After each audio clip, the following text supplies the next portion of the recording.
Our today's topic is about what are the aquatic adaptations in mammals. So mammals are primarily terrestrial animals, however, some of them have adopted an aquatic mode of life.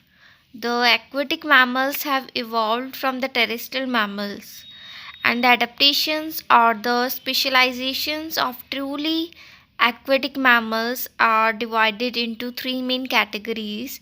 That is, we study in three categories. First one is modification of original structures, second loss of structures, and third the development of new structures. That is, some structures may disappear, some newly formed structures are formed, and some modified structures are formed in the course of evolution in order to adapt aquatic life in mammals.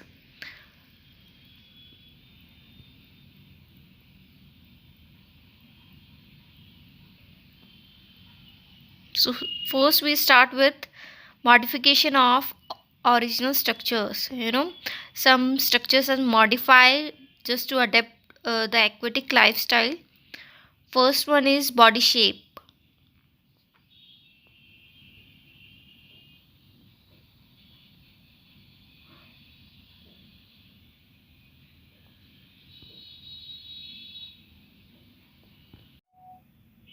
Now first one is body shape, how this modified just to adapt the aquatic lifestyle. In aquatic mammals, the external fish-like form, elongated head and indistinct neck and tapering streamlined body offers little resistance and swims rapidly throughout the water. That's why the mammals have a streamlined body, right? Aquatic mammals have a streamlined body, elongated head, and tapering ends.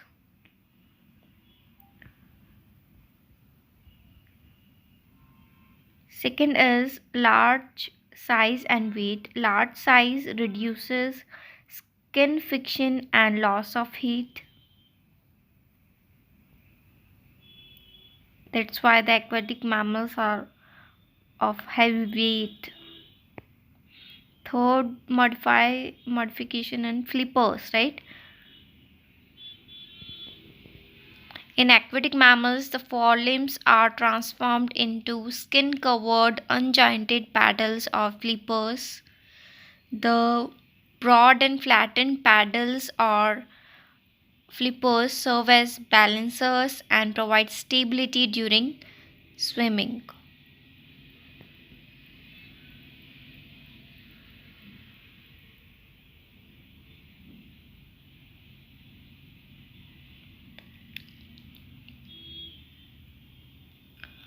Fourth one is hypodactyly and hyperphalangy.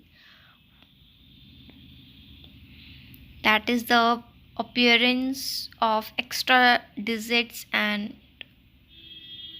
that means fingers, right?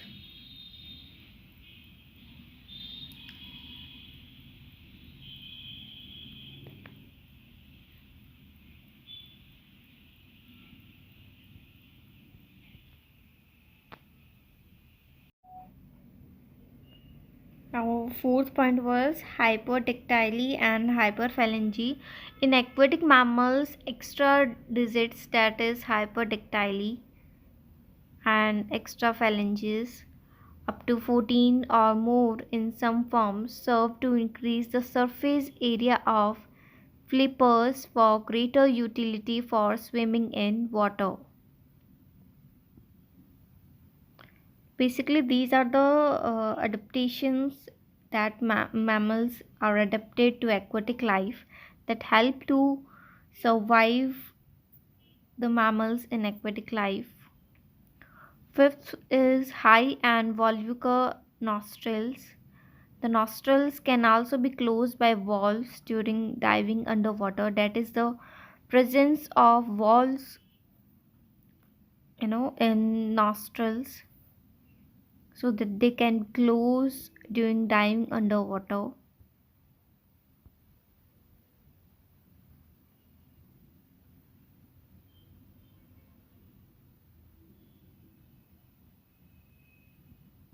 Next, sixth point is about the mammary ducts. In aquatic mammals during lactations, ducts of mammary glands dilate to form large reservoirs of milk, which is pumped directly into the mouth of young by the action of special compression muscles. This arrangement facilitates sucking of young suckling of young under water. That is, the feeding of young one under the water is done in such a way in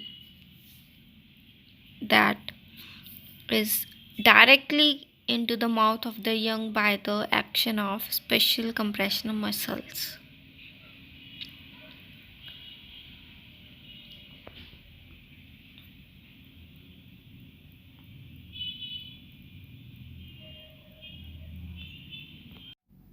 Now come to our second category, which is loss of structures. That is, the structures may disappear during the during the aquatic adaptations. So in aquatic mammals there is a loss of a few structures, right, which are usually present in other mammals that are not aquatic adapted. So first one is loss of hairs and pinnae are also absent. Pinna, that is ear pinna, right? That is absence of hairs and pinnae, because presence of hairs and pinnae may obstruct the flow of water over body surface. That's why they disappear. Second, dictating membranes. That is the eye. That is the membrane present on the eye, right? Related to eye one, and lacrimal glands, that are salivary glands, right? Related to salivary glands, and all kinds of skin glands, that is sweat and sebaceous glands, are also absent because they would have been useless underwater. Yeah, this is correct. So these membranes, these glands have no use under the water, so they disappear.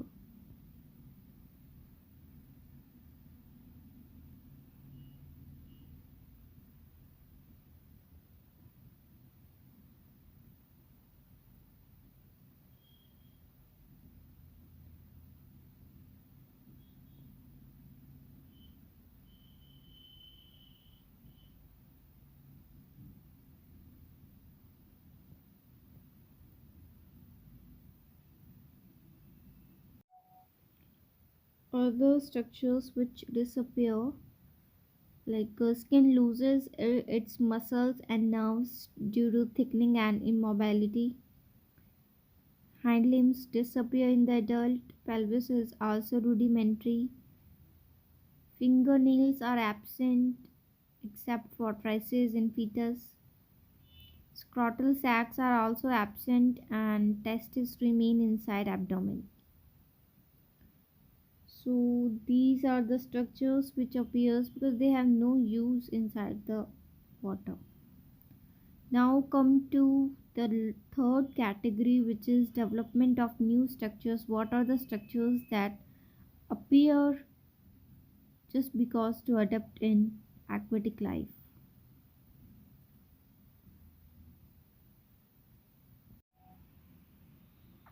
First one is appearance of tail flukes. In aquatic mammals, some large lateral or horizontal expansions of the skin develop on tail, and these expansions are called tail flukes. Their up and down stalks not only propel the body through water but enable rapid return to the surface for breathing after prolonged submersion. That is, these structures are going to help the mammal not just to come forward or move forward to the direction, but also enable them to return rapidly to the previous place, and just to come back for breathing.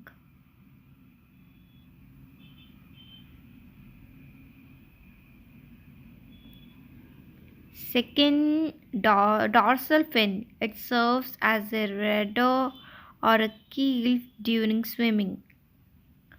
That is, it helps going to uh, it's going to direct the mammal to go in which direction.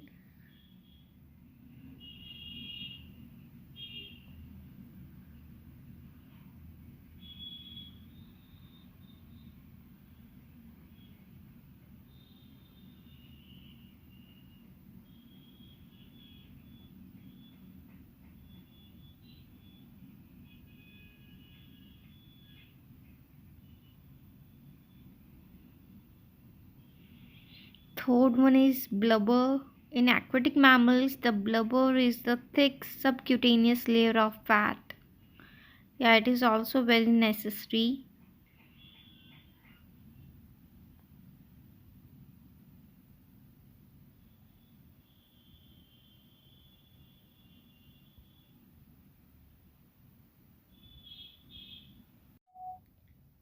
Why is it necessary? Because blubber acts as a heat insulator and retains the warmth of the body. It provides a ready reservoir of food and water during emergency. It imports buoyancy, which is very necessary for aquatic life. Fourth one is Berlin or the whalebone. So in whalebone whales, these serve as an effective sieve for staining plankton, which are coming with water, which are uh, come come along with water towards it, and plankton which forms their chief food. Yes, right. So basically, it act. These are the basically the Berlin plates, which acts as a effective sieve or the effective mass that are used for staining their food.